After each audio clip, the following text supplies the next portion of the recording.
నమస్తే గ్రామసీమ news channel కి స్వాగతం। ఈ రోజు ముఖ్యాంశాలు చూద్దాం।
ఈరోజు రాజన్న సిరిసిల్ల జిల్లా తెలంగాణ కాంట్రాక్టర్ అసోసియేషన్ గురుకుల జిల్లా అధ్యక్షునిగా ఏకగ్రీవంగా ఎన్నుకోవడం జరిగింది।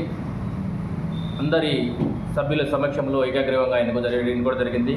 అధ్యక్షునిగా బూర యాదగిరి, ప్రధాన కార్యదర్శిగా సుల్తాన్ ఎల్లయ్య, ఉపాధ్యక్షులుగా జలగం శ్రీనివాసరావు, ఉపాధ్యక్షులుగా కందుకూరి హరేషు, జాయింట్ సెక్రటరీగా దొంతుల బాలరాజు, కోశాధికారిగా పసుల దేవయ్య, కార్యవర్గ సభ్యులు బండారి వెంకటేశం, మార్గం రమణ, వ్యాపార రాజేశం, ఆనందం, పసుల బాలరాజు, సిల్వేరి శ్రీనివాసు, గౌరవ అధ్యక్షులుగా గౌరవ సలహాదారులుగా గజల్లాల్ గారు ఈ ఏకగ్రీవంగా ఎన్నుకోవడం జరిగింది। రాజన్న సిరిసిల్ల జిల్లా గురుకుల కాంట్రాక్టు అసోసియేషన్గా ఏకగ్రీవంగా ఎన్నుకోవడం జరిగింది। మా కార్యవర్గ సభ్యులు మరి ఎక్కడ సమస్యలు జరిగినా, ఎలాంటి సమస్యలు జరిగినా, బిల్లులు రాకపోయినా, మరి గురుకుల పాఠశాలలో కాంట్రాక్ట్ సభ్యులకు ఎలాంటి అన్యాయం జరిగినా ఎదుర్కోవడానికి ఒక ఏకగ్రీవంగా మరి కాంట్రాక్ట్ అసోసియేషన్గా ఎన్నుకోవడం జరిగింది। అధ్యక్షుని గారికి మేము అందరం కలిసి సన్మాన కార్యక్రమం సన్మానం చేయడం జరుగుతుంది।